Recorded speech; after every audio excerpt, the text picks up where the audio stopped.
Hello, welcome, Gina. It is such a pleasure to have you on Unabashed You. Hi, Rechelle. Thank you so much for having me today. I'm glad to be here. What a pleasure, like I said. And we got connected through Amber Jean Parker, who has been a guest a couple times, and she said, I've got somebody you need to chat with. So Oh, I absolutely trust her judgment, and that's how we became connected. And so now we're going to get to know you a little bit. Is there anything you want the listeners to know as we get started here? just that much like them or anybody else, I am a beautiful, healing mess of a human. I don't have all the answers, but I have learned a lot over the years on my own personal healing journey. Right, right. And isn't that don't you feel like that's a big part of why we're here in the first place? I mean, we're Yeah, we're here to learn and to strive and to yearn and to grow and all of that. Well, that's gorgeous. I love that. thank If an you. answer can be gorgeous, that was a gorgeous answer. Okay, and what three words would you use to describe yourself? I would describe myself as ambitious, relatable, and strong. Ooh, those are good words. Those are very good. Ooh, I can't wait to see how those play out in our ongoing conversation. All right, two truths and a lie. Do you know how to play this? I have played this before and I had to write down some notes, That's you know, fine, not a problem. So you're going to just say three things about yourself, and I'm going to see if I can tell which one is not true. okay. So I used to be a regular karaoke singer. I hope that one's true. Okay, go Uh, ahead. I once parachuted over the Oh, pyramids on a trip 5 years ago. on the And I once collected all the free kittens out of the newspaper, okay. Once collected all the free kittens. Oh, I see. yes, So people are giving away kittens. okay. Oh man. Oh man. Okay. So you used to be a karaoke singer. You once parachuted. I'm guessing when you say on the pyramids that you're not trying to land on them, you're just near the pyramid. Yeah, Okay. over in Okay. that area. Okay, got it. Yes. Got it. And then you once collected all the free kittens out of the newspaper. Wow, I really kind of hope that one's true too. I'm gonna go with the pyramids. Maybe you did parachute, but maybe it wasn't at the pyramids. How did I do? You did great. I have not parachuted, nor have I visited the pyramids. Oh, that's great. So that means you used to be a karaoke singer. Now, what does that mean? I used to be. Does that mean what does that mean? Well, when I was in my 20s, I was a regular, like every weekend at a couple of different, dive bars and hangouts with my friends. And I haven't done it since that point in time. My voice has kind of changed a bit since then. So, but it was something I used to really enjoy doing. Oh, did you have a go-to song? I did country, I did some rap. Um, Whoa. I did a little bit of everything. Oh, that's so great. Oh, that is so fun. So it's not that you wouldn't do it again. It's just that you were young and without as many responsibilities probably as you do now. And so Yeah. something you did. Oh, that's so fun. And so that means that you actually collected all the free kittens in the newspaper. Yes, when I was a kid, my brother and my cousin and I one time went around the small town we lived in and collected all the free kittens. Our parents weren't very happy about it, so we did have to return them, but Oh, it was fun nonetheless.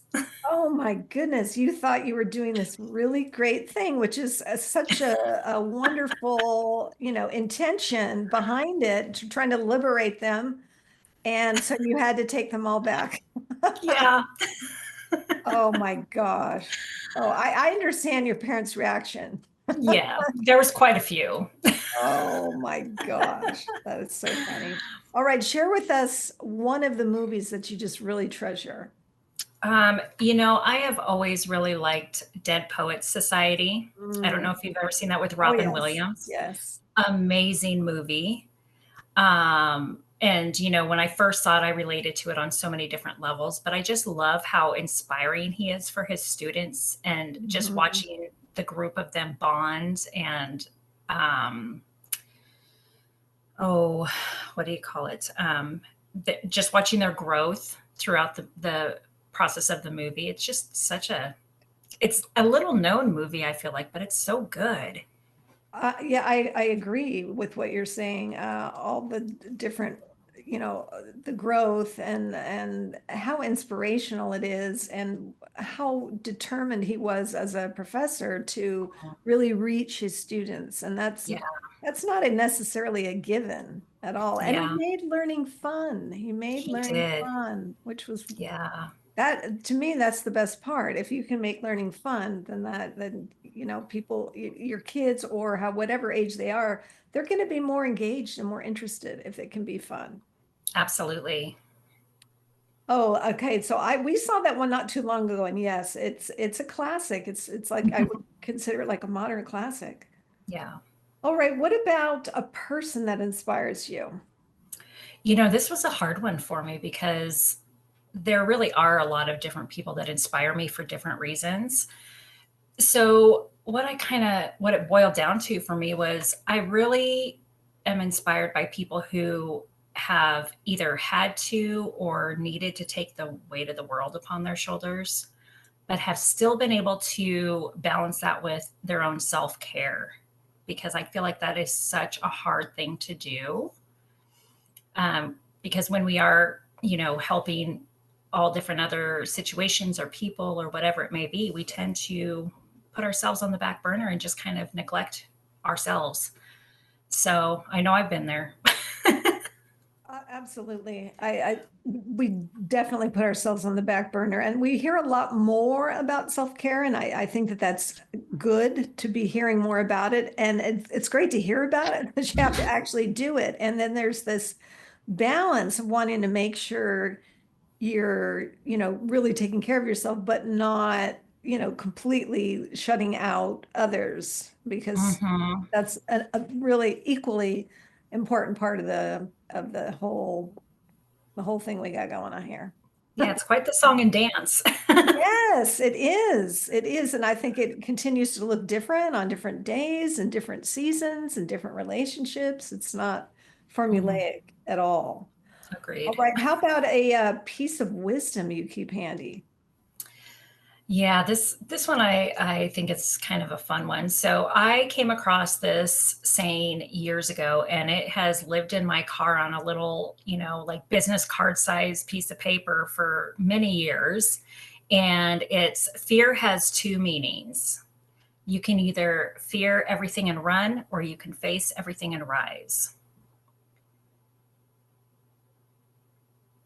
Okay, okay, I'm trying that on again. Okay, fear has two meanings. You can fear everything and run, or fear everything and rise. Or face everything and rise. Oh, face everything, face. Yeah. Oh my goodness. Mm, You happen to know who said that? I mean, I don't.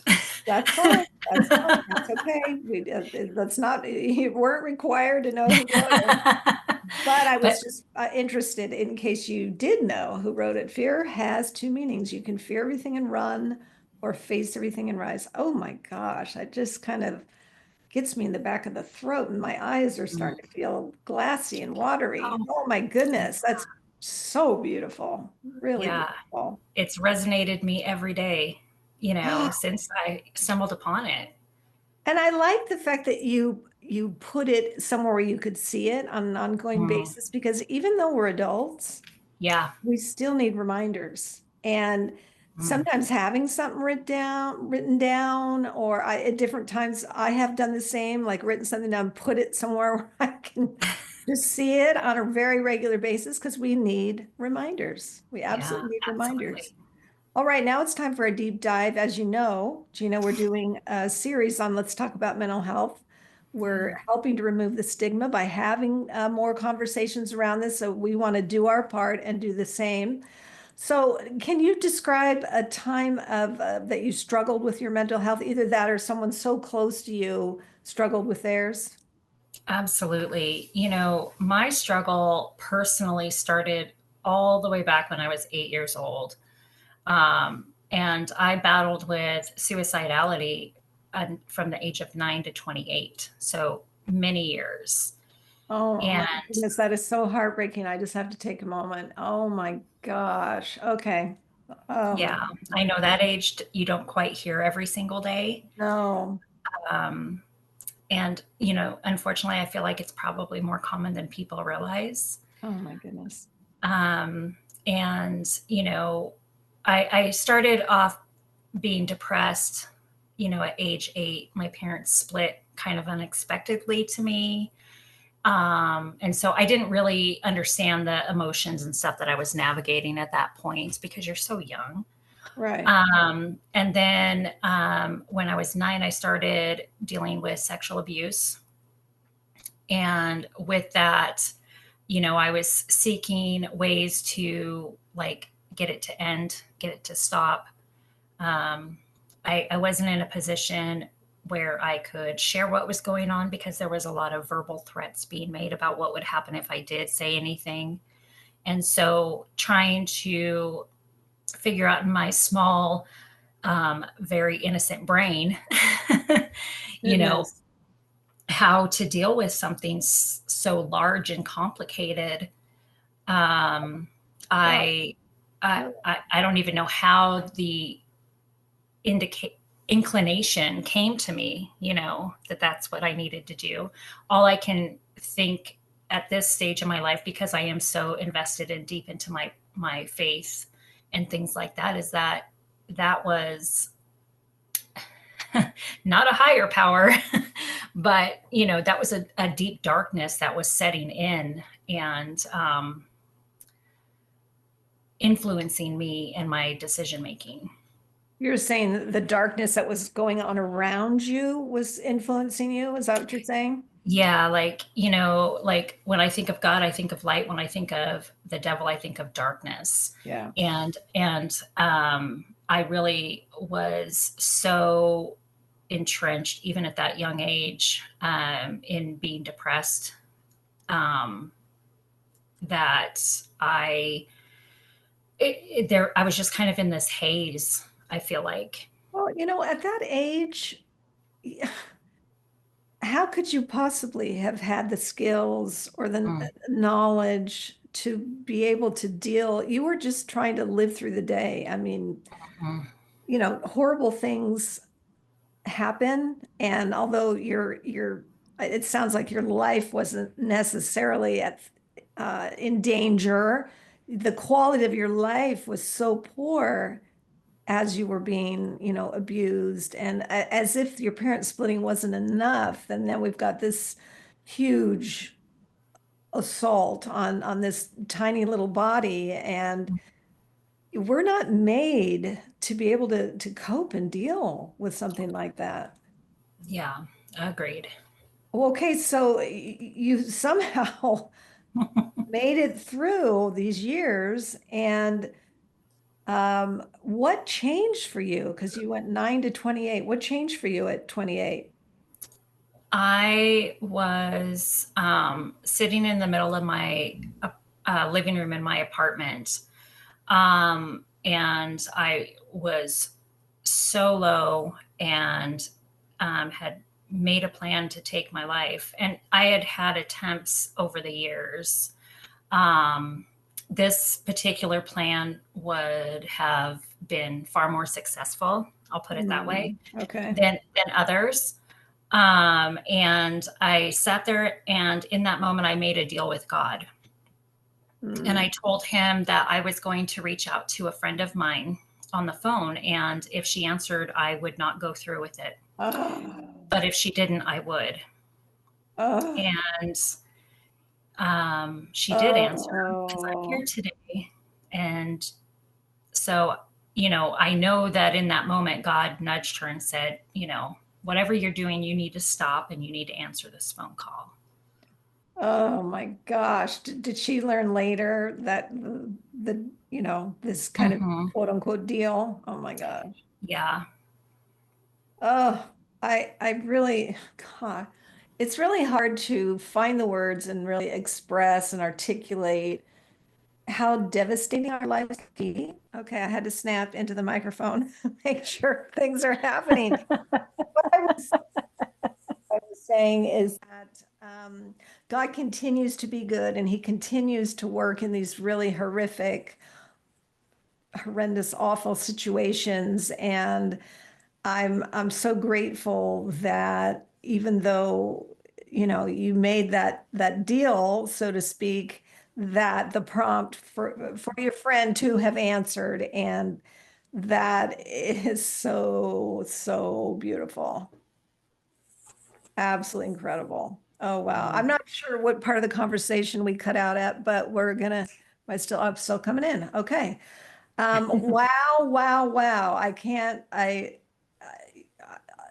I don't know if I need a thesaurus handy or what to start pulling up words to express just the horrors that we inflict upon one another. I mean, broken people continue to break people as much as they Mhm. can because they're broken and they didn't get what they needed. I mean, it just you just trace it, go back and back and back and back. Oh my goodness. Well, my heart breaks for what you went through, and I rejoice for where you are now, that you Mhm. are at a much, much better place. And obviously, you got through it because you reached out to this friend and you two connected. And then was that sort of your bottom, and then you were able to come up? Absolutely. Yeah. She was a great listening ear in that moment for me. And she didn't know exactly like, how bad my state of mind was. And I started leaning into my faith little by little since then. And, I've said for many years, God and I have always had a complicated relationship, you know, not by his choosing, but by mine, and just, learning to really trust um, and lean into him. And I just, I started digging in and doing some of the really hard work, Like, like trying to get to the root cause of um, a lot of my trauma and pain. And there's still little bits and pieces that even now surface, because we tend to just push them as far in the back of our mind as we can get it. yeah, yes. um, and it took me many, many, many therapists over the years to finally find one that is amazing. And that's just been within the last 4 years. So between that and really growing my faith in God, and having courageous conversations with people that I've needed to over the years, um, just to talk through different circumstances, Hmm. um, because that aids not only in my own healing, but in their healing and our healing as a relationship. Right. Yeah. Wow. Well, those are all extraordinarily helpful. Finding a therapist who has enough training and expertise to be able to kind of walk you through part of the healing process, and then having your faith to help deepen what you're doing and where you want to go. And then having courageous conversations with people, to be able to share where you're at and where you want to be and where you want to go. I think that is very inspirational. Um, were you surrounded by, I'm just assuming, and I don't want to assume, some really good people too, friends, family. I mean, a handful of people that were your people that showed up for you. Over the years, I have definitely learned who are those people and who are not those people. I would say at this stage of my life, those that are very few and far between. Okay. Um, and I don't care if I have one person or 50 people, as long as I have the people that I can truly trust to go to. That's what matters to me. Absolutely. The numbers don't matter. It's the quality and the connection and Hmm. the trust. That's the hugest piece for me is Right. over the years, I didn't feel like there was a lot of people I could trust. Mm. And, I also dealt with a lot of not wanting to burden people, Oh gosh. you know, Yes. that's such a terrible cycle that we get stuck in. Especially Yes. those people that love you the most, they don't see it that way, but we do. Yes. So true. Hmm. It's hard to receive, isn't it? It really is. And Yeah. it's hard to say, oh my gosh, I have a need. I need you to pour into me. I mean, it's so hard to admit. Yeah, absolutely. And it's especially when someone is struggling really terribly with their mental health, whether they're suicidal or not, that's when it's most important for us to be able to know that there's even one person that we can truly go to Mhm. and be there to support us and without judgment, because that's another big thing. You know, you want to know that they're not going to change their opinion of you, or, aren't going Yes. to make you feel like you're less than. I mean, there's so many different dynamics to the mental health issues, Yes. which is why I think so many people choose to suffer silently. Mm. What would you tell those people? Oh, I mean, I would tell them it's really important to do the work to try to heal. I mean, I know when I was really in the trenches, I didn't ever really want to die. When I was Ah, attempting my life, I wanted the pain to stop. And so I was trying different coping mechanisms, or, you know, whatever it may have been, because I was trying to find a solution to end the pain. right. Oh my gosh, that is such a nugget right there that you didn't actually want to die. You wanted the pain to stop. And you were limited probably in your coping skills at that time. And Mm-hmm. you were just reaching out in desperation to find a solution. Yeah. Wow. It's certainly not easy to want to really dig in and heal yourself, especially when things are painful, because we tend to resist doing anything that's uncomfortable. And then really sitting back and thinking, who do I have as a trusted resource to go to? If it's no one within my inner circle, do and take the steps that you need to do to find that person. There's Mhm. been multiple times throughout my life where my best resource was a third party, someone who was not involved in the situation at all, because they could tell it to me straight, which that's the kind of therapy I need. Don't sugarcoat it. Don't tell me what you think I need to hear. Yes. Just lay it on me. Right, right, And but it's different for everybody, because not right. everybody has someone within their inner circle. Hmm. That's really key to find at least one trusted person, and even if it is like you say, sort of a third party, somebody who's not really Mhm. in your life, it makes a huge difference. So, Gina, what good would you say came from this journey that it has been your life, this part of it in particular? I would say the two biggest pieces for me is the growth I have been able to have in my faith walk. I mean, I'm big time on fire for God at this point in my life. Okay. And there's no going back. Like, he's number one. And you know, just really coming to the understanding and realization as to how strong of a person I really am. Mm, He has really held that up and, shined a light on it for me. mm, And I have come to the realization that my pain is for his purpose. Mm. You know, that is my purpose, is to take my experiences, to share them so that other people can feel seen and heard and not alone. I guess you could say I really want to be the person I needed when I was going through it. Oh my gosh. Oh my gosh. Yes. Oh my goodness. That is so good.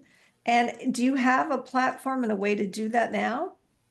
Um, I am uh, using like my Facebook and my Instagram to, I'll post little pieces of my writing since I'm working on my first book right now. And whether it's a piece of poetry or a little snippet from a chapter I'm working on or whatever it may be.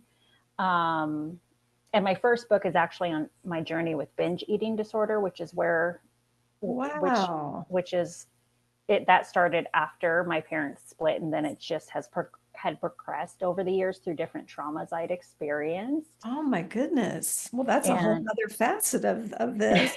Wow. yeah, and I have at least 5 books in me, so Oh, well, that's great because there is a lot to be said for story and hmm sharing our stories so that somebody else can be encouraged, somebody else can be inspired, somebody else can say, oh my gosh, if she could do it, maybe I can too. yeah. Well, that's absolutely, and that really, that's why we have this podcast, as far as I'm concerned. It's to be able to share parts of people's stories so that other people can feel, have hope and feel uplifted and seen and heard, like you were saying. I love that notion of being seen and heard. Yeah, we need to help make that a reality for more and more people. How can people find you if they want to connect with you? Well, right now, it is Facebook and Instagram under my name, Geena Hymer. And I am working on getting my website up and going, which will be the same name, Okay. just good old GeenaHymer.com. Um, keep it Okay. nice and simple. Right. And Gina, I should tell you listeners, is Geena. Just, we're spelling it a little different here. We are. And then the last name is HYM as in Mary ER. There you go. Is there Yeah. anything you didn't get to say that you wanted to say? I just appreciate you and other hosts that have these types of platforms that gives Oh, the opportunity to share experiences, because we are, like you said, we all need that encouragement and need that hope. Um, and, before I start recording any podcast that I'm on, I always say a simple prayer, in that it finds the ears that need to hear it. mm, And that's all I can ask. right, right. Yeah. And you show up and you're you. And that's another big piece of, the message we're trying to get out is, whoever you are, be that and be a good one, be, Mhm.